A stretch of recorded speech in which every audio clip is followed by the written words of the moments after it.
Ahora sí. Hare Krishna, muy buenas noches a todos. Este día nos sentimos muy gratos de estar con ustedes, estrenando una webcam de mejor calidad, aunque requiere una luz.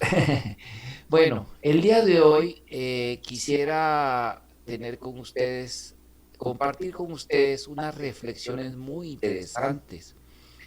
El tema de esta clase se va a llamar la diversidad y la unidad y la importancia de la orden que dio Prabhupada de que si me aman, permanezcan siempre unidos. No sé, no desquebrajen este movimiento de conciencia de Cristo. O sea, no lo desintegren haciéndose un montón de ramas. Bueno, antes de empezar, vamos a ofrecer el Mangala Charan para pedir bendiciones al Guru, los acharyas previos y a Krishna y el Señor Chaitanya. Vamos a empezar, dice así. Bandejan Siguru Siyuta Padakamalang Sigurum Vaisnavancha Sirupan Sagrayatan Sahagana Ragunatan Vitantan Sajivan Sadwaitan Sabadutan Pariyana Sahitan Si Krishna Chaitanya Devan Si Radha Krishna Padang Sagagana Lalita Si Vichakam Vitanscha.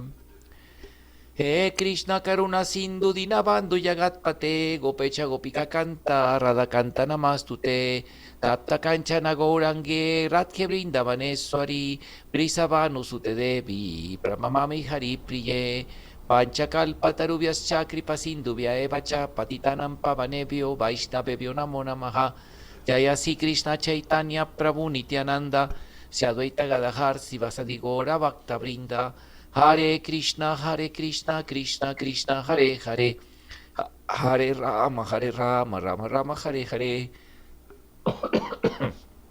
Sol, un poquito de salivita para el lado de la respiración.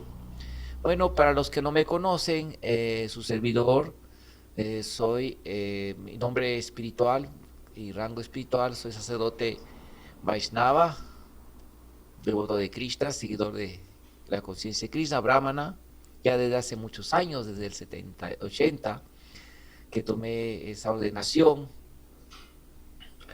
Y mi nombre es Hare Krishna Das, y aquí estamos a cargo de nuestro templo de Radha Govinda Mandir en Saltillo, México, el templo oficial de ISKCON, la Sociedad Internacional para la Conciencia de Krishna. Y vamos a leer este día. Para empezar, me gustaría leer unas palabras muy interesantes de que, basado en algunas citas de un trabajo académico muy interesante que se llama Estratigrafía de ISKCON Latinoamérica. Ya es de 1913, o sea, ya tiene ratito. Pero vamos a ver una cosa muy interesante. Antes de empezar, me gustaría tocar este punto.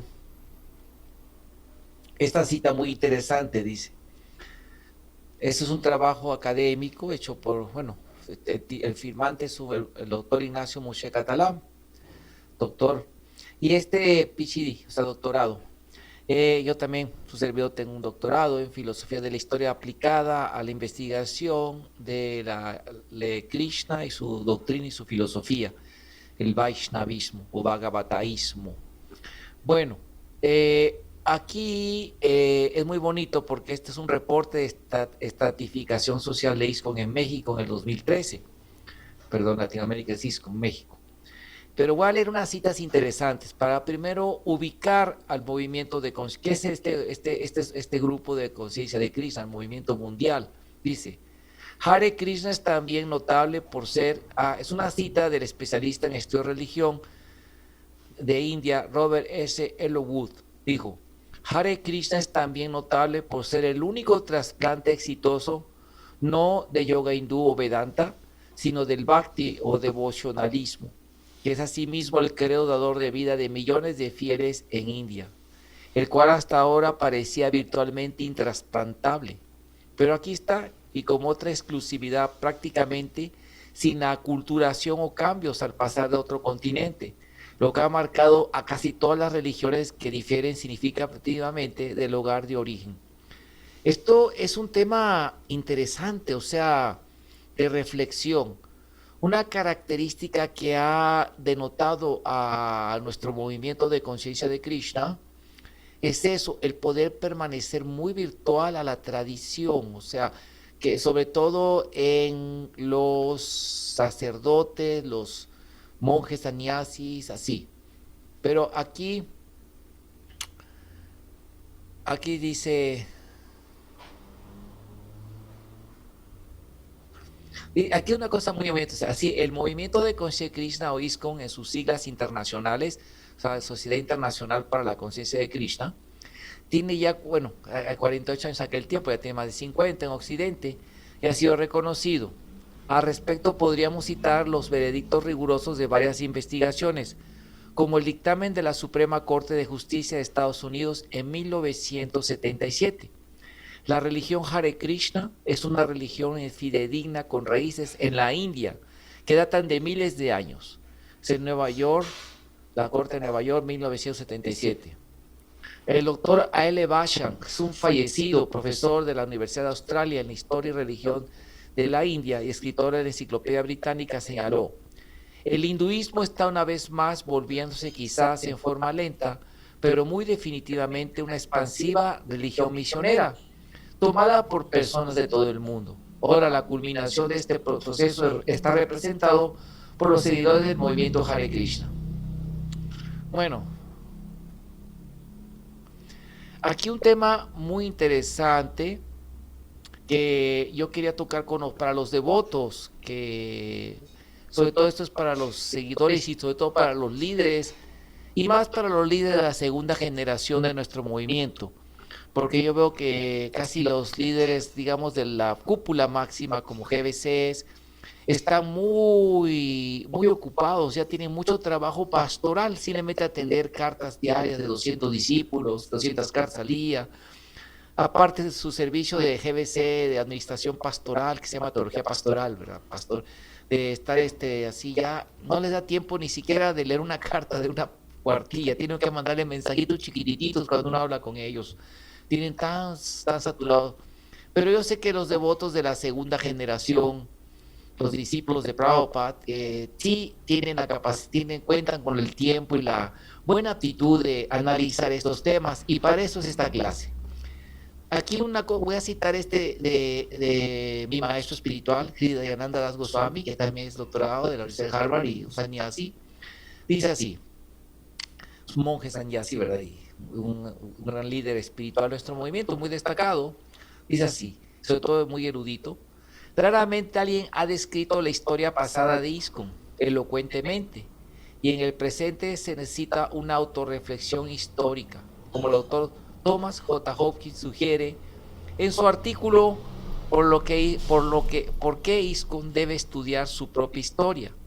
ISKCON desesperadamente necesita desarrollar la habilidad de pensar inteligente, crítica e históricamente acerca de sí mismo.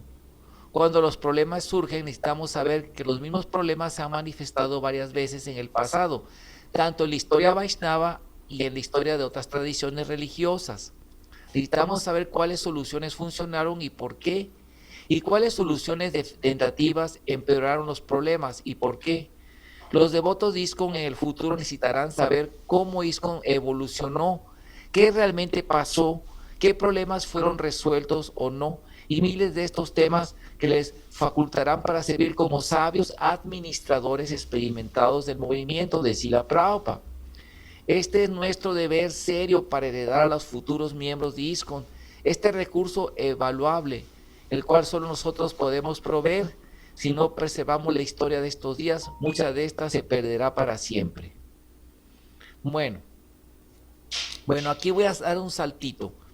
Aquí vamos a hablar de una cosa muy importante. Aunque específicamente trata de la estratigrafía. La estratigrafía es el estudio de las diferentes, digamos, clases sociales. Es un término clase social, es muy marxista, como dice aquí en este artículo. Pero sí, los diferentes, digamos, sí, varnas, puede decir, de verdad, que hay en una sociedad. De hecho, como la cultura védica justifica sacraliza el Varna Ashram Dharma, ¿verdad? Las 4 divisiones sociales, pero siempre hay subdivisiones y así es el mundo material. Aquí un tema muy bonito que se habla es que existe lo que se llama, todos en el mundo material, todos vivimos de lo que se llama nuestro universo social, ¿sí? Estos universos sociales interactúan digamos que vivimos siempre entre varios mundos. ¿Sí me explico? El universo social más inmediato es el que tenemos en nuestro hogar, con nuestra familia, donde vivimos, ¿sí? Y de ese universo social, desde una persona soltera, puede ser su cuarto, desde allí sus interacciones en las redes sociales. Y el siguiente paso es, digamos, la interacción con otro universo social que es la familia, los demás miembros de la familia. Luego, ese es un núcleo, digamos, un micromundo. Y también, ¿qué decir? Al pertenecer a una iglesia, a una agrupación social, al ser un feligrés, por ejemplo, del movimiento de conciencia de Krishna, es una interacción de un micromundo porque es pequeño comparado con el macromundo, que es una serie de universos sociales con las que interactuamos.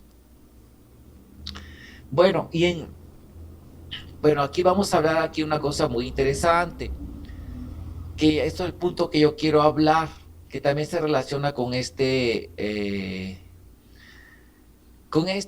digamos, este artículo, que es muy bueno que lo lean. Se llama así, ¿verdad? Ponga usted estratigrafía social de ISKCON. Está en un blog que yo tengo, ahí lo subí y lo he subido en varias otras partes. De hecho, lo voy a subir en Academia Edu para que esté ahí también. Bueno, aquí un punto muy interesante que explica aquí que los estudiosos, los que estudian cómo se han desarrollado los movimientos religiosos, las asociaciones religiosas, las etapas que sufren o pasan. Y eso se repite casi por igual en la historia, claro, dentro del contexto histórico de cada uno, pero más o menos es, digamos, como que son leyes sociales que, como la psicología de grupo se va desarrollando en los movimientos así espirituales, religiosos. Y esto pasó en el cristianismo, en el judaísmo, en el islamismo, en el budismo, sí, en todas las así grandes tradiciones históricas de religión. Y vamos a hablar aquí, hay un subtítulo que se llama una parte, tendencias y corrientes internas. Dice así: en su estudio comparativo Veda y Torah, Bárbara Goldres señala. Bárbara Goldres es una profesora que estudia la cultura védica, el Vaishnavismo sobre todo, de la Universidad de Harvard, que ha traducido el Bhagavad Gita, es una académica y que respeta mucho, de veras, ella ha respetado mucho el movimiento de conciencia de Krishna, ha estudiado mucho, es una persona piadosa realmente, y respeta mucho a Krishna, de las personas piadosas. Dice así: en su estudio comparativo Veda y Torah, o sea, Torah es la ley judía, lo que sería lo que es principalmente el Antiguo Testamento, la Torah, las leyes de los mandamientos de la escritura Antiguo Testamento judío, y Veda y Torah. Dice: las categorías hinduismo y judaísmo son en sí mismas problemáticas, porque como la categoría religión, representan estructuras teóricas que intentan imponer unidad sobre una multitud de sistemas religiosos diferentes. La compleja amalgama denominada hinduismo abarca una variedad de hinduismos, mientras las fuerzas centrípetas de las estructuras brahmínicas de poder han buscado absorber y domesticar corrientes rivales. Las estructuras brahmínicas de poder han buscado absorber y domesticar corrientes rivales. La fuerza centrífuga de estos centros rivales de poder ha persistido, dando inicio a ese incómodo conglomerado de tendencias heterogéneas que los estudiosos occidentales llaman hinduismo.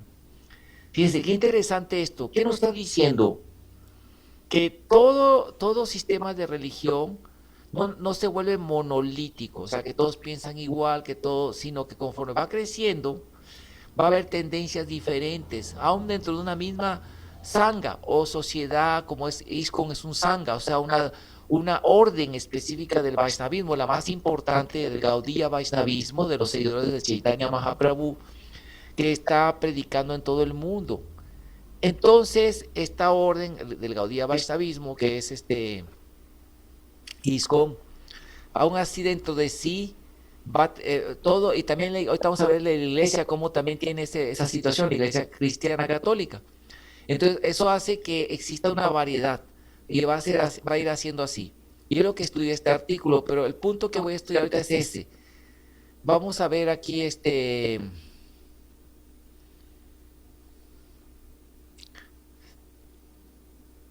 dice así: paralelamente en América Latina, el pluralismo católico, hay un pluralismo, dice, tiene su expresión institucional en la Iglesia Católica, a la cual consideramos como un modelo de estructura segmentaria, donde los distintos segmentos de la estructura se mantienen cohesionados por un sistema de equilibrio dinámico inestable, que implica la aceptación de propuestas teológicas y ritos diferentes, más de 30 en el mundo, una infinidad de carismas religiosos distintos expresados en diferentes órdenes religiosas y de teologías diversas, pluralismo que unifica sobre la base de un grupo de conceptos que les permiten mantener la unidad, respetando las diferencias. Por ello, la eliminación de una tendencia implicaría la ruptura del equilibrio y llevaría a la fragmentación, cuestión que es rechazada por la Iglesia, la institución religiosa más grande del mundo.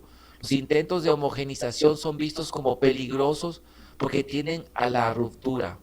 Y fíjense lo que dice aquí en la conclusión. Análogamente, parafraseando a Goldreich, las categorías hinduismo, judaísmo, islamismo, catolicismo, cristianismo, budismo, como Hare Krishna, son en sí mismas problemáticas, porque como la categoría gaudía vishnuismo es un nombre técnico de este movimiento, representan estructuras teóricas que intentan imponer unidad sobre una multitud de clases diferentes de sistemas teológicos. La compleja amalgama denominada Hare Krishna abarca una variedad de Hare Krishnas, mientras la fuerza centrípeta, las estructuras de poder de ISKCON como el GBC han buscado absorber y domesticar corrientes rivales. La fuerza centrífuga de estos centros rivales de poder ha persistido, dando inicio a un incómodo aglomerado de tendencias y clases heterogéneas que los estudiosos como los practicantes llaman ISKCON, movimiento de conciencia de Krishna. Bueno, aquí un tema que quiero explicar es esto, que es un gran reto para ISKCON. Aquí es una observación, digamos, bastante a alguien externo, y más o menos clasifica, digamos, en esta parte, sí, que era así como tendencias, corrientes que están así en ese, digamos, en esa, que crean diversidad, tendencias y corrientes internas que están, digamos, que incluso crean esa diversidad. Dice, la edificación del acharya fundador, los que ponen a Prabhupada como un dios infalible, si eso es una.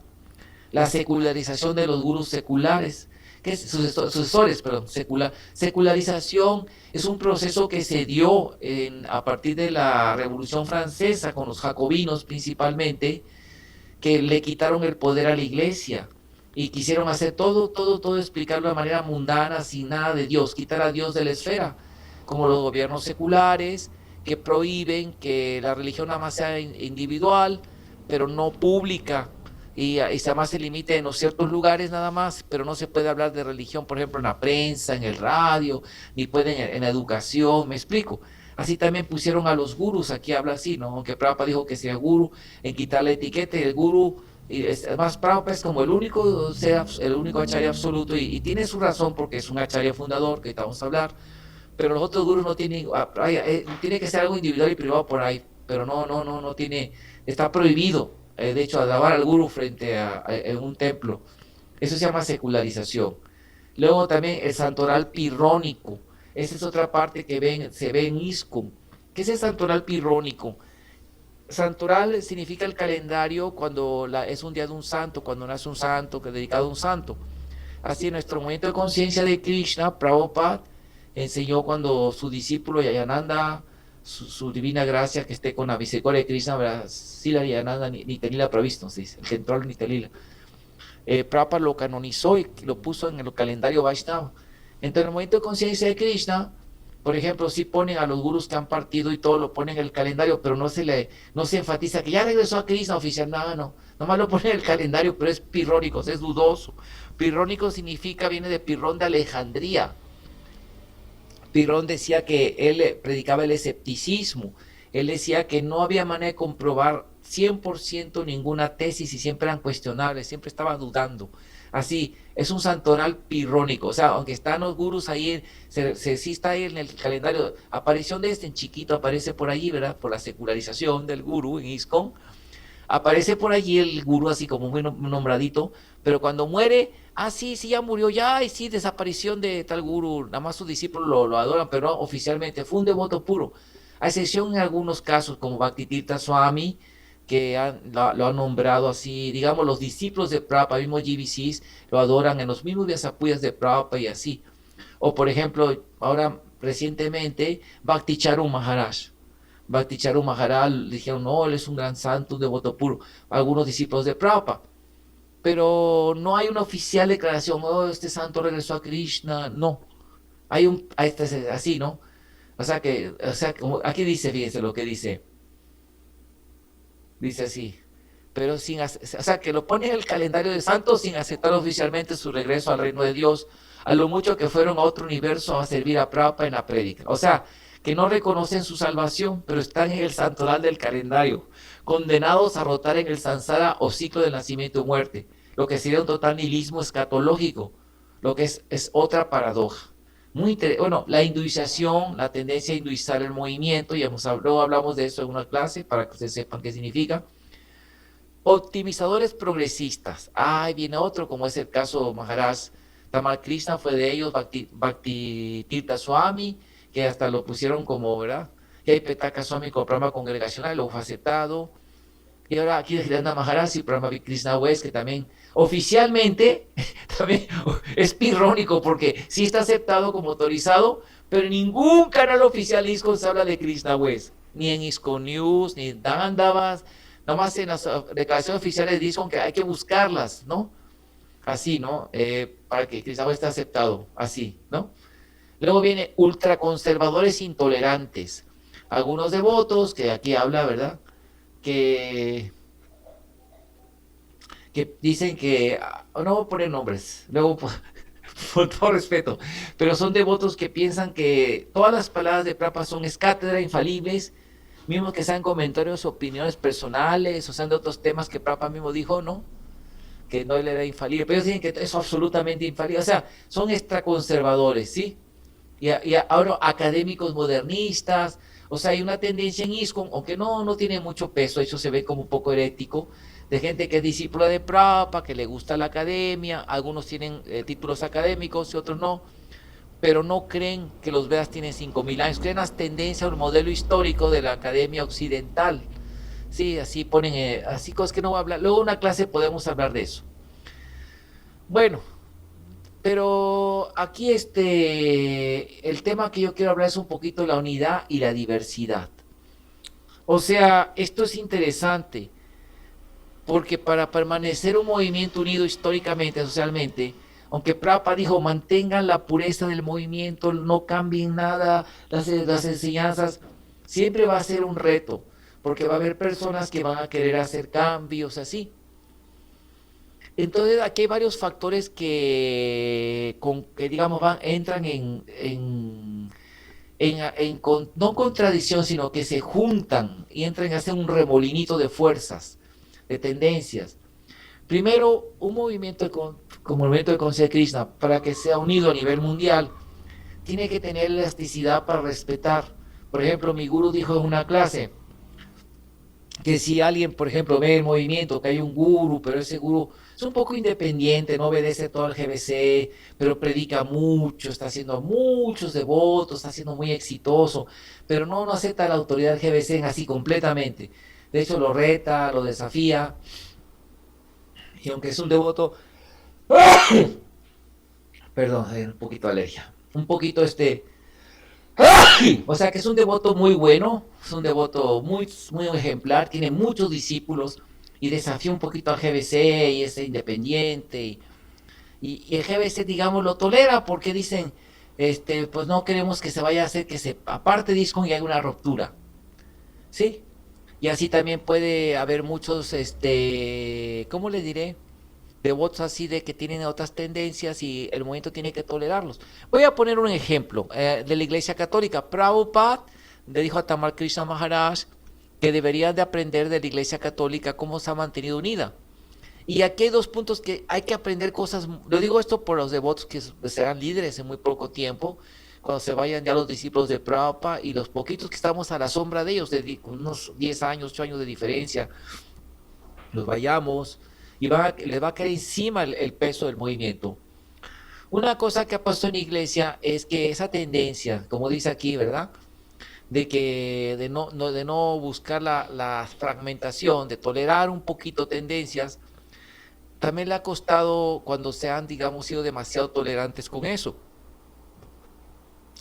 Les voy a poner un caso muy triste que me lo dijeron gente de la Iglesia Católica, que son amigos, que son profesores también, académicos, y que los he conocido en los diferentes, digamos, grupos académicos que yo he participado y he así enseñado, participado, etcétera. Voy a evitar decir nombres, me dijo un amigo que es profesor de seminario también, aquí en Saltillo, no sé si todavía sea, con el cambio último del obispo de aquí de... Primero que todo, la Iglesia Católica ya tomó como regla que al llegar a los 65 años, todo sacerdote ya está jubilado. O sea, ya no debe de seguir fungiendo 65 o 75, 65 años.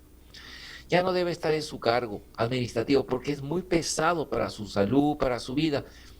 Y además es muy común, no es algo normal, que cuando una persona ya se vuelve grande de edad, de hecho ya aparecen, aparte de enfermedades físicas, también aparecen problemas psicológicos y neurológicos vienen. Por ejemplo, es común que las personas mayores de repente se ponen necias a una cosa y se ponen así, se ponen muy cerraditas y se ponen que quieren hacer una cosa y la hacen, ¿no? Empiezan ¿cómo se les va el avión? Como se dice allá, no sé si aquí, se le dice aquí en México, empiezan a chochear, o sea que ya empiezan así como a ser un poco seniles por la edad y a ponerse necios, a hablar cosas así que ya a perder, se ponen como a veces como niños caprichositos, se vuelven, ¿cómo se dice eso? Pierden el sentido a veces de la realidad y ya quieren así como muy, ¿cómo se llama eso? Quieren ser así muy, a fuerza, imponerse, se enojan de todo.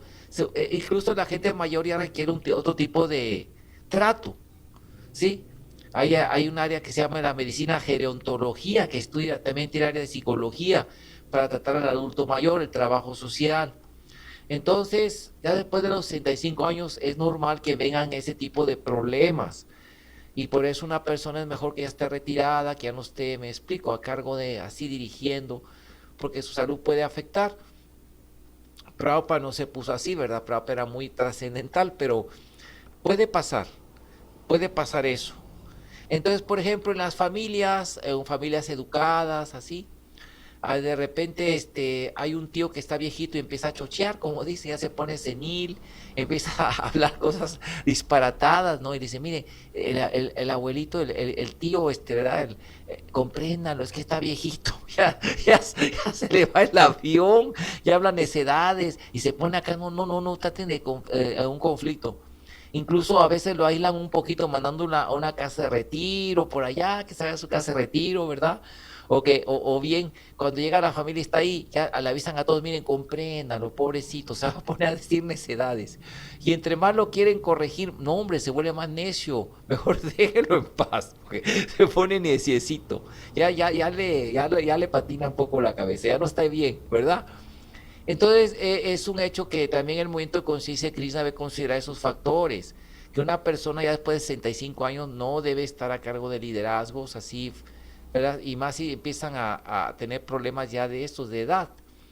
Otra cosa también muy importante es que para que una familia esté unida, es muy común, hemos visto gente que tiene dinero y todo, y tienen ahí al tío, ¿verdad? Al abuelito, ahí lo tienen así, ¿verdad?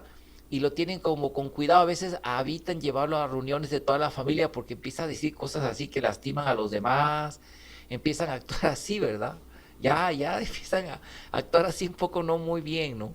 A veces le dicen, mire, vamos a dejar cuidándolo aquí porque si no se pone a decir cosas, ya no lo llevan a eventos y todo eso. Así también el movimiento tiene que checar la salud psicosocial, psicológica y física de los miembros, los que dirigen, si está bien, porque puede crear problemas serios. O sea, eso, y además también tenemos que aprender nosotros los jóvenes, más jóvenes que ellos, claro, porque todos vamos para allá, ¿no? A aprender que, bueno, eso pasa y es el mundo material, o sea, es una cosa que pasa y que tenemos que tener tolerancia. Entonces, en el momento hay que tener una cierta tolerancia y tener cuidado con esto.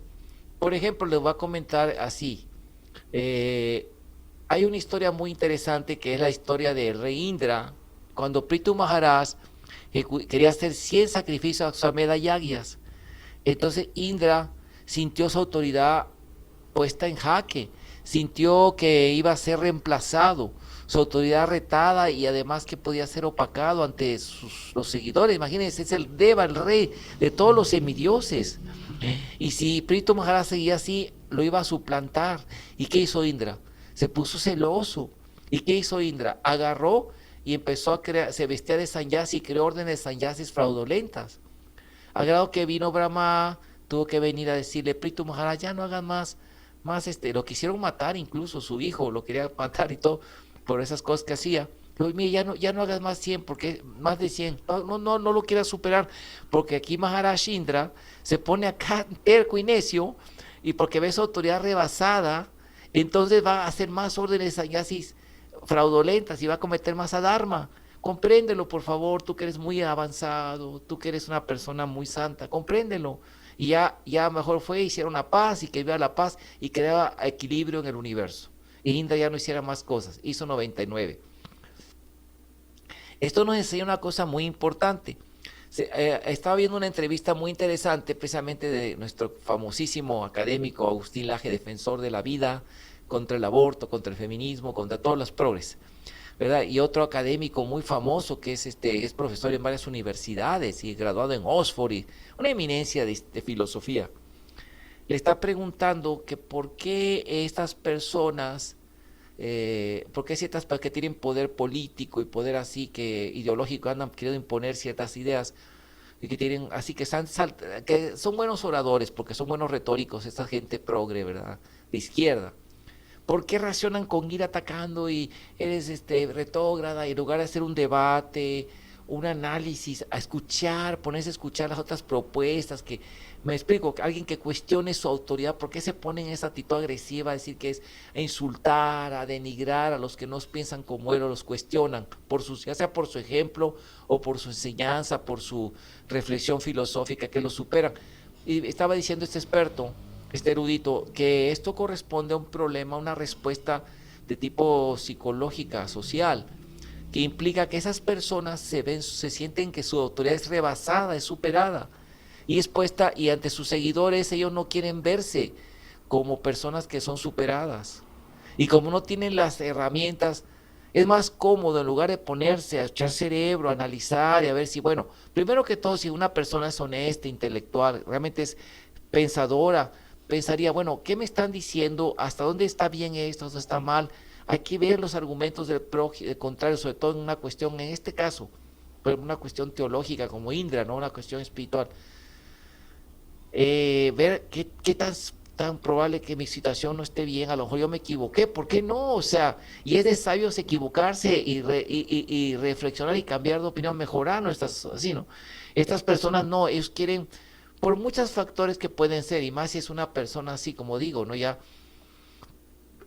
que como el caso del tío en una familia, oye, a lo mejor yo estoy mal, ¿no? En algo, voy a mejorar. Esa persona es más cómodo atacar al otro diciéndole pseudofilósofo, son, en fin, denigrar, usar argumentos ad hominem y ad ridiculum. Esas son dos falacias que se usan mucho en el discurso sofístico, o sea, en la manipulación del lenguaje a través de una aparente lógica que significa, sofisma significa eso, sofística, que es argumentación que parece ser lógica, pero es falsa y se hace con intención de cubrir la verdad, la mentira con apariencias de verdad lógica. Entonces el ridículo es muy usado por esa gente. Por ejemplo, es muy común usada por los materialistas, Yo lo vi eso mucho en los cientificistas ateos actuales. No quiero decir nombres para no darles fama. Ciertas personas que practican, que son de algunas disciplinas de la física teórica, cosmogonía y eso, que es más filosofía que ciencia, como dijo en el 1986 el famoso, uno de los presidentes de la Asociación Americana para el Avance de la Ciencia lo dijo, ¿no? Que la cosmología es menos que una ciencia, es más filosofía, porque en realidad estudia con una pequeña parte del universo, una infinita, pequeñísima parte que es el ser humano con sus aparatitos, una pequeña que puede ser una pequeñísima parte de lo que es el universo, casi nada, un inmenso espacio que no puede abarcar y se pone a especular hasta de sus orígenes y eso, ¿no? O sea, y es una persona de por ahí que hace programas de una tendencia que se llama cientificismo ateo o cientificismo materialista, ¿no? Esta persona, aunque también critica a los ateos, según algunas citas que han sacado de él, pero es agnóstico el señor, y es agnóstico y él se llama escéptico, o sea, peor que Pirrón de Alejandría, porque ese no cree lo que, no sé que no cree en nada, en fin de cuentas, o sea, no sé qué tiene ese problema, pero la cosa es negar la espiritualidad, negar lo supernatural, y sobre todo le gusta criticar mucho a científicos que estudian, por ejemplo, la parapsicología, que estudian fenómenos como por ejemplo fenómenos paranormales, como los fantasmas, los poderes psíquicos, así, cosas así supernaturales. De hecho, hay hasta doctorados en parapsicología en universidades como Duke, el doctor Ring, que no era creyente, de hecho era también materialista, pero esta persona hizo estudios de cosas muy maravillosas, de cosas supernaturales. Pero él a estos científicos se burlaba de ellos como pseudociencia y puro hace muchos ridiculeces. Dice, su estudio se parece al caso del caballo matemático. Había una vez en un circo un caballo que con sus pisadas y relinchos daba números. Y lo que pasa es que lo amaestraban con comida para que hiciera imitar a eso, pero no estaba razonando. Y así hacía ridiculeces, así, y ridiculizar al prójimo, ¿no? Hacer burlas, sarcasmo, decir que los otros son fracasados, pseudocientíficos, pseudofilósofos. Y también un ejemplo de este tipo de discurso que ese estuvo muy de moda en el siglo XIX, en época del siglo el ciclo de la secularización, el siglo XIX, que se puso de moda ese discurso materialista así jacobino, sarcástico, cáustico, lleno así de mucho odio y de mucho así nihilismo y sarcasmo contra lo espiritual. Estas personas que se llamaban científicos, porque primero la razón y luego ya científicos, hay que ser racional, racional, y después salieron que hay que ser científico, científico, cientificistas. Bueno, esos caballeros les gustaba mucho ese discurso. Y hay gente todavía que creen que están en el top de la intelectualidad porque repiten ese discurso sarcástico, ¿no? Son chistosos. E incluso tienen una revistita por ahí que se llama Skeptical Inquirer, ¿no? El investigador escéptico, el curioso, así, el que anda inquiriendo escépticamente, ¿no? Son personas así materialistas, ¿no? Que les encanta ese discurso, ¿no? Pero son fanáticos del darwinismo, incluso del marxismo y de ideas materialistas ateas. Son fanáticos, ¿no? Eso es un salto de fe, pero hablaremos en otra clase de eso. Mi gurú ha escrito mucho sobre eso.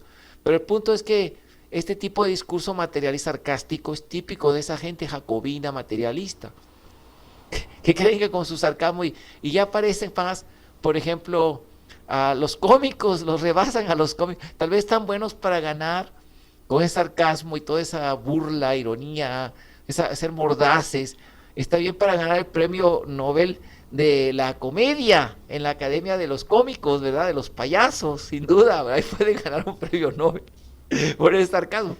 Pero eso no es filosofía, eso nada más porque son personas que quieren ganar seguidores o tienen seguidores y no quieren ven que su autoridad está siendo retada y en lugar de, bueno, voy a ponerme a analizar filosóficamente con respeto a mi oponente, y más si es una cuestión Vaishnava, ¿verdad? ¿Por qué puntos pueden estar mal? ¿Sí me explico? Porque a lo mejor dentro de él, en su paradigma, digamos, en ese mundo, su universo social, simbólico, social que él creó, tiene autoridad gente que lo admira mucho, ha impresionado a otras personas, Pero hay personas que también piensan, que también cuestionan, que también hacen cuestionamientos. Y lo interesante es que quedan al final de cuentas como el caso del viejito, el tío viejito que tiene la familia, que ya chochea, que ya está así, haciendo así, cosas así. ¿Sí me explico? Que anda mal. Por ejemplo, el caso Kirtanananda Swami en ISKCON de New Brindavan, ¿no? Era obvio que estaba mal y así, pero ISKCON llegó a un punto en que se apartó de ISKCON e hicieron una cosa loca, ¿no? Crearon así, vestían como franciscanos y cosas así, y así una pseudo Vaishnava, ahí sí estaba desviándose de... Entonces el movimiento de conciencia de Krishna debe ser muy cuidadoso, porque para terminar voy a hablar del caso de Marcel, ¿no? La Iglesia Católica tiene muchas ramas, como habla aquí, carismas, órdenes, así, ¿no? Secciones como el Opus Dei, los Legionarios de Cristo, los franciscanos, muchas ramas así. Los Caballeros de Colón, que son grupos más de congregación, no tanto monásticos. Bueno, pero hay una, digamos, como orden que se llama los Legionarios de Cristo. Resulta que Marcel, ¿qué se llama? Marcel fue un sacerdote que lo fundó y creó muchos colegios y recibía tenía muchos seguidores de gente importante que daban donaciones, eran parte de esta orden, de esta cofradía, que daban mucho dinero al Vaticano, creció mucho, tenía muchos seguidores, tuvo muchos colegios, mantenía seminarios y muchos colegios y mucha gente lo admiraba, este Marcel. Estaba aquí en México este señor. Resulta que después se descubrió que el hombre era abusador, tenía un comportamiento. Esto está eso me lo dijeron gente de la iglesia, los amigos que tengo, sacerdotes como profesores ahí de la academia de la iglesia, me comentaron que este señor resulta que como llegó a tener una gran amistad con uno de los papas, ¿no? Que ahora es santo, Juan Pablo II. Este señor dice que tenía unos grandes calambres en las partes íntimas y recibió hasta una carta del Santo Padre que le permitía que le pudieran dar masajes allí. Y el hombre aprovechó con esa carta del Santo Padre para poner a monjitas y a seminaristas y abusaba de ellos, un tipo abusador. Se hizo, y sin embargo había quejas y quejas, pero no, ¿cómo vamos a cuestionar si le caemos con todo? Porque hay que tener tolerancia para que no se vaya a fragmentar la iglesia y no vayas a perder a mucha gente que da dinero. Hay que hacerlo en secreto, todo en secreto, no que no se diga. Así lo mantuvieron en secreto, pero estaban inconformes los muchachos que fueron abusados, las monjas abusadas, hasta que se fueron juntando y mandando órdenes a pedir al Vaticano que ese señor era un abusivo, hasta que por fin estalló la bomba, ¿no? Y el resultado de no decir, de no cortar ese mal desde un principio, que lo hubieran hecho muy inteligentemente, es que luego la iglesia fue demandada, ¿no? Por por sacerdotes abusadores, por todo un montón de sacerdotes abusadores que hubo en muchas partes, fue abusado. Fue así, ¿no? Fue de gente así. Y lo más triste también era que otra medida que tomaban para salir de eso es que le decían a un sacerdote, bueno, aquí hiciste esto, mira, te vamos a mandar allá al otro lado del mundo, a China, a Manila, y allá te mandamos como sacerdote, nadie te conoce y ya, se acabó el problema. Ya no está, ya se fue, ya lo que expulsamos. Pero ya seguía el problema, porque no tenemos casi sacerdotes, te vamos a mandar por allá. ¿Sí me explico? Bueno, entonces aquí es muy importante este tema, que por eso hay un dilema o uno de los grandes retos que debe tener una sociedad como la nuestra, es que a veces sí se tiene que actuar. Por ejemplo, una forma rápida de haber tocado esto es cuando supieron que ese era así, hubo la queja, muy simple, ¿verdad? Hubieran agarrado al Señor desde un principio de ese tipo de conducta, te vamos a mandar a un retiro y tú vas a decir que tú te vas a meter en un claustro, que te vas a hacer un ermitaño, así eso le llaman en la iglesia. De hecho, él quedó en arresto domiciliario en su casa, ¿no? Enclaustrado. Ya no podía salir de su casa ni estar cerca del colegio, al fin de cuentas. Pero después de mucho abuso, de muchos problemas que creó. Así mismo también se le puede decir a la persona, mira, tienes una cosa, ¿te vamos a meter a la cárcel?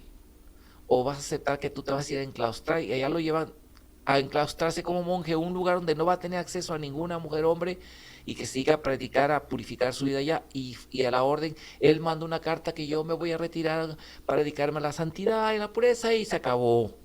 ¿Sí me explico? y así ya lo retiran y que se reponga. Es lo adecuado, pero sí decir que no estamos de acuerdo, no solapar, no apoyar algo que está mal, ¿me explico?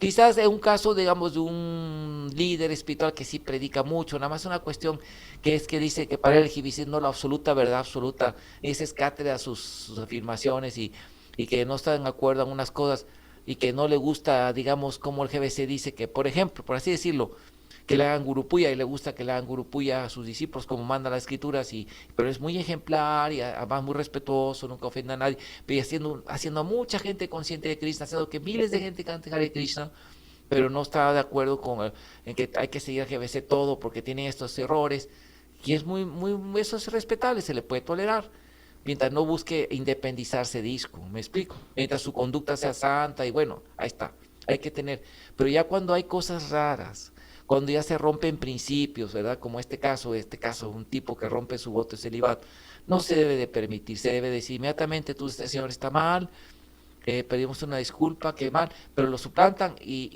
¿verdad? Y lo mandan, o que él diga que él se va a retirar, acá hay un claustro y ahí se mete es una celda para él, y ya queda aislado y ya no crea problemas, ¿verdad? Lo pueden hacer primero en privado para no dañar la fe de la gente, en fin, tratar de una manera inteligente, pero no permitirlo, me explico, porque si lo permiten viene a ser peor que cortar. Si no querían perder unos cuantos, van a perder a mucha gente por desprestigio porque van a pensar que apoyaron. Y estos problemas, digamos, semejantes a pasar al movimiento, como el más reciente caso ahí en India, ¿verdad? Ya sabemos de esta persona que era, que vaya, duró mucho el GBC en responder.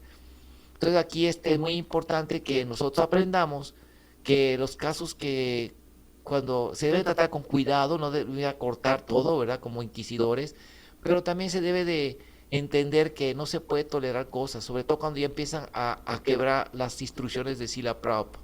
La historia de Prabhupada debe mantenerse puras tal cual son, sin cambio, sin alteración. Y ahí sería entrar en el tema de cómo abordar así la Prabhupada. ¿Cuáles son los riesgos de querer meterse mucho en querer encontrar, en querer que, vaya, se le puede llamar, ¿cómo le puede llamar? En entrar a un estudio demasiado hipercrítico, no crítico, ver críticamente a las instituciones de Prabhupada de una manera hipercrítica. Es un tema que también podemos abordarlo en otra clase. Bueno, les agradecemos mucho su atención a los que nos van, ahorita a los que están escuchando en Face la clase, y vamos a editarla en YouTube para que ustedes la escuchen y se la compartan a otros devotos mayores, que se vayan educando de estas cosas, que les va a tocar muy pronto aceptar a ellos la autoridad del movimiento y que salgan sabios administradores, como dice aquí Silacharya D, que aprendan, ¿verdad? Y sí, es muy importante definitivamente que a cierta edad los líderes ya no deben de ser líderes, sobre todo si empiezan a tener problemitas de salud, también a nivel psicosocial, me explico, o sea, que su situación ya no esté bien, me explico, debe ser muy estricto todo eso. Son temas interesantísimos que se puede hablar mucho de ellos, pero es un hecho que también no puede volverse un inquisidor, o sea, un extremo ni el otro, un inquisidor no. Y también tenemos que tener mucho cuidado nosotros en ver con respeto a todos los Vaishnavas, porque por las ofensas y especialmente, como vamos a ver en otra clase, sobre el tema de cómo abordar así la Prabhupada, hay que tener mucho cuidado. Es un campo minado también para no cometer ofensas, porque es el fundador Acharya, o sea, no se puede, sí me explico, no podemos cambiar lo que Prabhupada dijo. Pero también tenemos que aprender donde Prabhupada, cuáles son sus límites epistemológicos, y aún así no tratar de buscar, querer cambiar las enseñanzas de Prabhupada, porque es bien peligroso, es muy peligroso. Luego veremos más de esto. Bueno, y también sobre otro tema muy bueno que vamos a ver es sobre la importancia de no querer humanizar ni ver mundanamente ni los templos, ni los devotos, ni nada, ¿verdad? Todo verlo como lo enseñan las escrituras y lo enseñó Krishna mismo. Pues muchas gracias otra vez, gracias a todos. Espero que esta clase les pueda servir a todos. La vamos a poner en YouTube.